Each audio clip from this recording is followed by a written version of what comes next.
Welcome விவஸ். அது March மாதம் 30ஆம் தேதி 2021 கடலூர் மாவட்டத்தில் நெல்லிக்குப்பம் பகுதியை சேர்ந்த ஒரு தம்பதிகள் கல்யாணமாகி ரொம்ப சந்தோஷமா வாழ்ந்துட்டு வந்திருக்கிறாங்க. அது மாதிரி வாழ்ந்துட்டு வரும்போது அவங்களுக்கு 2 பெண் குழந்தைகளும் பிறகுது. பிறந்து அந்த பெண் குழந்தைகளை கொண்டு போயிட்டு ஆரம்ப பள்ளிக்கூடத்தில் சேர்க்குறாங்க. ஆரம்ப பள்ளிக்கூடத்தில் சேர்ந்து அந்த குழந்தைகள் படித்துட்டு வரும்போது இந்த தம்பதிகளுக்கு பெருத்த பொருளாதாரம் ப்ராப்ளம் ஏற்படுது. ஸோ இப்போ என்ன பண்ணுறாங்க அப்படின்னா, இந்த பொருளாதார ப்ராப்ளம் அதாவது ரொம்ப ஏழ்மையா போயிடுறாங்க அவங்க குடும்பம். ஸோ இந்த ஏழ்மையை நம்ம போக்கணும் அப்படின்னா, கணவன், மனைவி 2 பேருமே கடுமையா உழைக்கணும் அப்படின்ற ஒரு முடிவுக்கு வராங்க. ஸோ அது மாதிரி அவங்க வேலைக்கு போயிட்டு இருக்கும்போது கணவனும், மனைவியும் ஒரு நபரை மீட் பண்றாங்க. அவர் அந்த ஊருக்கு பக்கத்தில் இருக்கக்கூடிய நபர். அவர் என்ன சொல்றாரு அப்படின்னா, "நான் கூட ரொம்ப சிரமத்தில வாடிட்டு இருந்தேன். அதனால நான் என்ன பண்ணேன்னா, நானும் என்னுடைய மனைவியும் துபாயில வேலைக்கு போனோம். அங்க போயிட்டு ஒரு 4, 5 ஆண்டுகள் ரொம்ப கடினமா உழைச்சோம். உழைச்சு அங்க லட்சக்கணக்கில பணம் சம்பாதித்து கொண்டு வந்து, இப்ப நாங்க ரொம்ப வசதியா வாழ்ந்துட்டு இருக்கிறோம் ஊர்ல அப்படின்னு சொல்றாங்க. இத கேட்டதுமே இவங்களும் என்ன பண்றாங்க அப்படின்னா, சரி நானும் என்னுடைய மனைவியும் துபாய் நாங்க போப்போறோம். அதற்கு நீங்க ஏற்பாடு செய்து குடுக்க முடியுமா? அப்படின்னு கேட்க, அந்த நபர் என்ன சொல்றாரு அப்படின்னா, ஓகே நான் ஏற்பாடு செய்றேன். நீங்க போறதுக்கு ரெடி ஆவுங்க அப்படின்னு பாஸ்போர்ட் இது எல்லாமே வாங்கிட்டு, இப்போ இந்த தம்பதிகள் என்ன பண்றாங்க அப்படின்னா, தனக்கு பிறந்த 2 பெண் குழந்தைகளும் அவங்களுடைய பாட்டி வீட்ல விட்டு படிக்க சொல்லி, இப்ப அவங்க 2 பேரும் துபாய்க்கு போறாங்க. துபாய்க்கு போயிட்டு ஒரு 4 வருஷம் கடினமா உழைக்கிறாங்க. உழைச்சு அவங்க என்ன பண்றாங்க அப்படின்னா, திரும்ப வீட்டுக்கு வராங்க. வீட்டுக்கு வந்தா எல்லாம் சின்ன சின்ன பசங்களா இருந்த குழந்தைகள் இப்போ ஓரளவுக்கு வளர்ந்து ஆளாயிருக்கிறாங்க. வீட்டுக்கு தனக்கு ஏற்பட்ட அந்த பொருளாதார ப்ராப்ளத்தை எல்லாமே ஓரளவுக்கு சால்வ் பண்றாங்க. இப்போ 4 பேருக்கு எதிர்க்க ஒரு நல்ல மனிதரா அவங்க வாழ ஆரம்பிக்கிறாங்க. கொஞ்ச நாள் இதே மாரி போகுது. என்ன ஆச்சு அப்படின்னு தெரியல. அந்த தம்பதியில அவங்களுடைய மனைவிக்கு உடம்பு சரியில்ல அப்படின்னு அவங்க விழுந்தவங்க, பிறகு தலை சுற்றல், அப்புறம் மார்பு வலி அப்படின்னு சின்ன சின்ன வலி அப்படின்னு சொல்லிட்டு இருந்தவங்க, திடீர்னு ஒரு நாள் ரத்த வாந்தி எடுத்து அவங்க இறந்தே போயிடுறாங்க. ஸோ இப்போ அவங்களுக்கு செய்ய வேண்டிய சடங்கு சம்பிரதாயம் இது எல்லாமே செய்து முடித்த கணவர் ரொம்ப மன உளைச்சலுக்கு ஆளாகுறாரு. தன்னுடைய மனைவி வெளிநாட்டுக்கெல்லாம் கஷ்டப்பட்டாங்க தான் கூட. அவங்க உழைச்ச ஊதியத்துல நாம ஏற்பட்ட அந்த பொருளாதார ப்ராப்ளத்த கூட நம்ம சால்வ் பண்ணோம். இப்ப நாம ஒண்டி தான் இருக்கோம் அப்படின்னு சொல்லி நினைத்திருந்த அந்த நபர், கொஞ்ச நாள் போயிட்டே இருக்குது. அப்போ தன்னுடைய மகள் 2 மகள்கள் வீட்டில் இருக்கிறாங்க. ஸோ அதுல மூத்த மகள அவரு பார்க்குறாரு. பார்த்து இதற்கப்புறம் நான் இங்க இல்ல. நானு ஏதாவது வெளிநாட்டுக்கு எங்கேயாவது நான் போயிட்டு, அங்க நான் கஷ்டப்பட்டு சம்பாதிச்சு உங்களுக்கு நான் பணத்த குடுக்குறேன். நீங்க இதற்கு முன்னாடி பாட்டி வீட்ல இருந்து படிச்ச மாதிரியே மேற்கொண்டு படிங்க அப்படின்னு சொல்றாரு. அதற்கு அந்த பெண் என்ன சொல்லுது அப்படின்னா, மூத்த பெண், "இல்லப்பா அம்மாவும் இல்ல. நீயும் போயிட்டின்னா, அப்போ நாங்க சின்ன பசங்க. பாட்டி எங்கள பாசமா வளர்த்துக்கிட்டாங்க.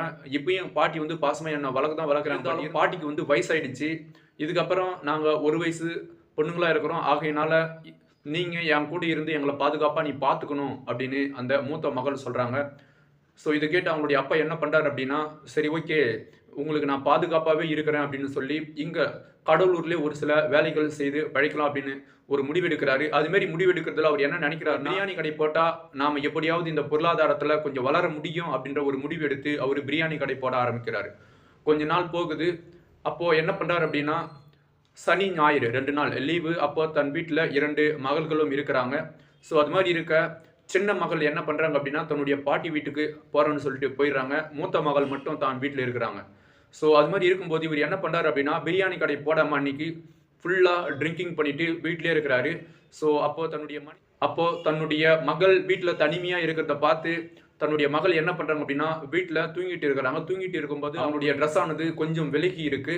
ஸோ இத பார்த்து இவரு என்ன பண்றாரு அப்படின்னா, குடி போதையில தன்னுடைய மகள அவங்களுக்கே தெரியாம பக்கத்துல இருந்த தலைகாணி எடுத்து அவங்க முகத்துல போட்டு மூடி, அவங்கள எப்படியாவது மயக்கமாக்கியோ அல்லது சாகடிச்சோ அவங்க கிட்ட உறவு வச்சுக்கணும் அப்படின்னு அவரு ட்ரை பண்றாரு. ஸோ அது மாரி ட்ரை பண்ணும்போது, அந்த தலையாணி வச்சு மூடுனதுல அவங்க என்ன ஆகுறாங்க அப்படின்னா, ஸோ மயக்க நிலைக்கு போயிடுறாங்க. ஆனா சாகல. இதை உணர்ந்தவர் என்ன பண்றாரு அப்படின்னா, ஒருவேளை மயக்கம் தெளிஞ்சுட்டா நம்மளுக்கு ப்ராப்ளம் ஆயிடும் அப்படின்னு சொல்லி கை, கால் கட்டி போட்டு அந்த மூத்த மகள அவரு சீரழிக்கிறாரு. ஸோ சீரழிச்சு முடிச்ச பிறகு பிறகு அந்த பெண்ணுக்கு நினைவு திரும்புது. நினைவு திரும்புனதுமே ரொம்ப மன உளைச்சலுக்கு ஆளாவுன அந்த மூத்த மகள் தன்னுடைய அப்பாவ சராமரியா கேள்வி கேட்குது. இத நான் கண்டிப்பா யார்கிட்டயாவது நான் சொல்லியே தீருவேன் அப்படின்னு ஒரு முடிவு எடுக்குது. அப்ப அவர் என்ன சொல்றாரு அப்படின்னா, "நீ இந்த விஷயத்த மட்டும் வெளிய சொன்ன அப்படின்னா, உனக்குன்னு இருக்கிறது உன்னுடைய தங்கச்சி மட்டும் தான். உன்னுடைய தங்கச்சிய நான் கொலை பண்ணிடுவேன். உன்னுடைய தங்கச்சியை கொலை பண்ணுறதோடு இல்லாமல் உன்னுடைய இவ்வளோ நாள் கஷ்டப்பட்டு வளர்த்த உன்னுடைய பாட்டியை நான் கொலை பண்ணிடுவேன் அப்படின்னு சொல்லி மிரட்டுறாரு. இதை கேட்டு அந்த பெண் என்ன பண்ணுறாங்க அப்படின்னா திரும்ப மன உளைச்சலுக்கு ஆளாகிறாங்க. நமக்குன்னு இருக்கிறது ஒரே ஒரு தங்கச்சி தான். அப்பா வந்து சரியான குடிகாரன். இவங்க கூட நம்ம எப்படி தான் நம்ம இதுக்கப்புறம் இவன் பாதுகாப்பாக இருப்பான் அப்படின்னு பார்த்தா, ஆனால் இவனே நமக்கு எமனா மாறிட்டானே அப்படின்னு சொல்லி ஃபீல் பண்ணி ரொம்ப வருந்தது. ஸோ கொஞ்ச நாள் போகுது. அதே மாதிரி என்ன பண்ணுறாரு அப்படின்னா, அவர் திரும்ப திரும்ப மிரட்டி அதே மாதிரி சீரழிக்கிறாரு. அப்போ அந்த மகள் தன்னுடைய அப்பாவை எதிர்த்து ஒரு நாள் ஒரு கேள்வி கேட்குது. நீ இது மாதிரி பண்றீங்க, இந்த சமூகத்துல இது மாதிரி பண்ணா நியாயமா அப்படின்னு சொல்லி கேட்க, அதற்கு அவர் என்ன சொல்றாரு அப்படின்னா, ஆசை வந்துச்சுன்னா பொண்ணு என்ன பொண்டாட்டி என்ன யாருக்கிட்டயா இருந்தாலும் நம்முடைய ஆசையை தீர்த்துக்கணும் அப்படின்னு சொல்லி ஒரு நபர் சொன்னாரு. ஆகையினால் தான் எனக்கு ஆசை வந்துச்சு, ஆகையினால் தான் நான் இது மாதிரி பண்றேன் அப்படின்னு சொல்லி யாரோ ஒரு நபர் மென்ஷன் பண்ணதை அவர் தான் மகள்கிட்ட சொல்லி தான் மகளையே சீரழிச்சிருக்கிறாரு. ஒரு குறிப்பிட்ட வருடம் கடக்குது. அப்ப என்ன பண்ணுது அப்படின்னா, இந்த விஷயத்த நாம யாருக்கிட்டையாவது கட்டாயம் சொல்லியே ஆகணும் அப்படின்னு சொல்லி மூத்த மகள் ஒரு பிளான் போடுறாங்க. அப்போ தான் பாட்டி கிட்ட சொல்லலாம் அப்படின்ட்டு போறாங்க. ஆனா தன்னுடைய பாட்டி சக மனிதர்கள் கிட்ட, அதாவது அக்கம் பக்கத்து நபர்கிட்ட பேசிட்டு இருந்ததால அன்னைக்கு அந்த மூத்த பெண் தன்னுடைய பாட்டி கிட்ட சொல்லாம வீடு திரும்புறாங்க. சரி, தன்னுடைய தங்கச்சி கிட்டே இந்த விஷயத்தை பத்தி நம்ம சொல்லுவோம் அப்படின்னு சொல்லி தன்னுடைய தங்கச்சி கிட்ட எடுத்து சொல்றாங்க. அதை கேட்டு அப்படியே அவங்களுடைய தங்கச்சி ஆடி போயிடுறாங்க. ஆடி போயிட்டு அவங்களுடைய தங்கச்சி இன்னொரு விஷயத்த சொல்றாங்க. அவங்க தங்கச்சி என்ன சொல்றாங்க அப்படின்னா, என்னை தான் சீரழிச்சான்னு பார்த்தா உன்னையும் சீரழிச்சிருக்கிறானா இவன், இவெல்லாம் ஒரு அப்பனா அப்படின்னு சொல்லி அந்த எளிய மகளே அக்கா கிட்ட சொல்லியிருக்கிறாங்க. அதை கேட்டதுமே அவங்களுடைய மூத்த மகளுக்கு அப்படியே தூக்கி வாரி போட்டுது. அப்போ உன்னையும் விட்டு வைக்கலையா இவன் அப்படின்னு சொல்லி, அப்போ உனக்கு என்ன பண்ணா அப்படின்னு சொல்லி கேட்டா, உனக்கு என்னென்ன சித்திரவதைகள் எல்லாமே கொடுத்தானோ அது எல்லாமே எனக்கும் கொடுத்தான். அதோடு இல்லாம தனக்கு ஆசை வந்துடுச்சு அப்படின்னா மனைவியா இருந்தாலும் பரவாயில்ல, மகளா இருந்தாலும் பரவாயில்ல, தன்னுடைய ஆசையை தீர்த்துக்கணும் அப்படின்னு சொல்லி ஒரு நபர் சொன்னாங்க. ஆகையினால தான் நான் என்னுடைய ஆசையை உங்ககிட்ட நான் தீர்த்துக்கிறணும் ஒரு கட்டுக்கதையை ஒன்று சொல்றான் அப்படின்னு அந்த எளிய மகளும் தன்னுடைய அக்கா கிட்ட சொல்லி ரொம்ப வருத்தப்பட்டுக்கிறாங்க. இப்போ இவங்க 2 பேரும் என்ன பண்றாங்க அப்படின்னா ஒருத்தரோட ஒருத்தர் கட்டி பிடிச்சி தன்னுடைய அம்மாவை நினைச்சு அழைறாங்க.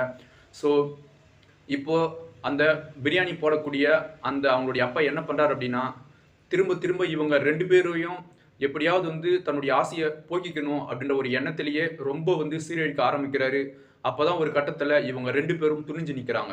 என்ன பண்றாங்க அப்படின்னா, கடலூரில் இருக்கக்கூடிய அனைத்து மகளிர் போலீஸ் காவல் நிலையத்துக்கு போயிட்டு என்னுடைய அப்பா என்ன இது மாதிரி சித்திரவதை பண்றாங்க, என்ன பண்ணதோடு இல்லாம என்னுடைய தங்கையும் இது மாதிரி சித்திரவதை பண்ணி சீரழிச்சிருக்கிறாங்க அப்படின்னு சொல்லி கம்ப்ளைண்ட் கொடுக்குறாங்க.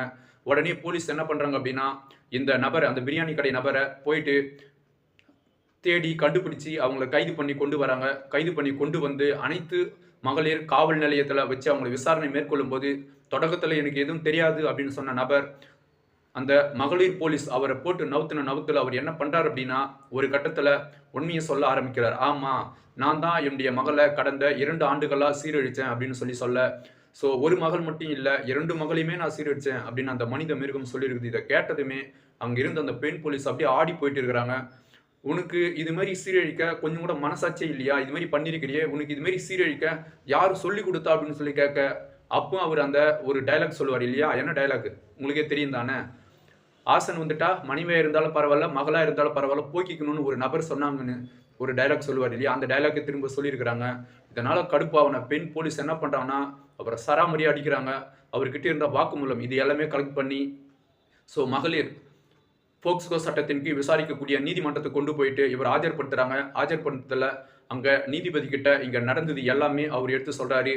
ஸோ சொன்னதுமே அவருக்கு என்ன பண்றாங்க அப்படின்னா, போக்சோ சட்டத்தின் கீழ் கைது செய்து ஆயுள் தண்டனை கொடுக்கப்படுகிறது. அதோடு இல்லாம அந்த தன்னுடைய வாழ்க்கை இழந்த அந்த 2 பெண் குழந்தைகளுக்கு அரசு 1,10,000 ரூபாய் அபராதம் இவர் கட்டணும் அப்படின்ற ஒரு முடிவுக்கும் வராங்க. ஒருவேளை அது கட்ட தவறினா மேலும் அவரு சிறை தண்டனை அனுபவிக்க வேண்டியதா இருக்கும் அப்படின்னு சொல்லியிருக்கிறாங்க. ஸோ இந்த விஷயத்தை பொறுத்த வரைக்கும் அவருக்கு ஆல்ரெடியே ஆயுள் தண்டனை தான் கொடுத்துருக்குது.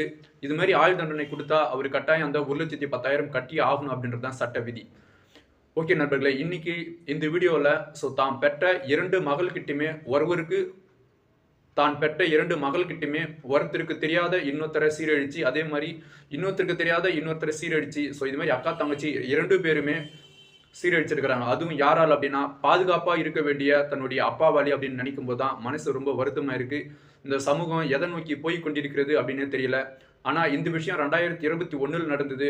ஆனால் இதற்கு தீர்ப்பு இப்போ 2024 தான் கொடுக்கப்பட்டு இப்போ அந்த மனித மிருகம் சிறையில் களி சாப்பிட்டு இருக்குது. தயவுசெய்து இதுமாரி எந்த அப்பாவும் மகள் வேறு மனைவி வேறு அப்படின்றத உணர்ந்து, யாரோ ஒரு நபர் எப்போ ஒரு காலத்துல சொல்லிட்டாரு, தனக்கு ஆசை வந்தா மகளா இருந்தாலும் பரவாயில்ல, மனைவியா இருந்தாலும் பரவாயில்ல, தன்னுடைய ஆசையை தீர்த்துக்கணும் அப்படின்னு சொல்லி அப்படின்ற அந்த டயலாக் தூக்கி வச்சு மகள் வேறு மனைவி வேறு அப்படின்றத உணர்ந்து இவ்வளவு நேரம் இந்த வீடியோவை பொறுமையா பார்த்த அனைவருக்கும் நன்றி, வணக்கம்.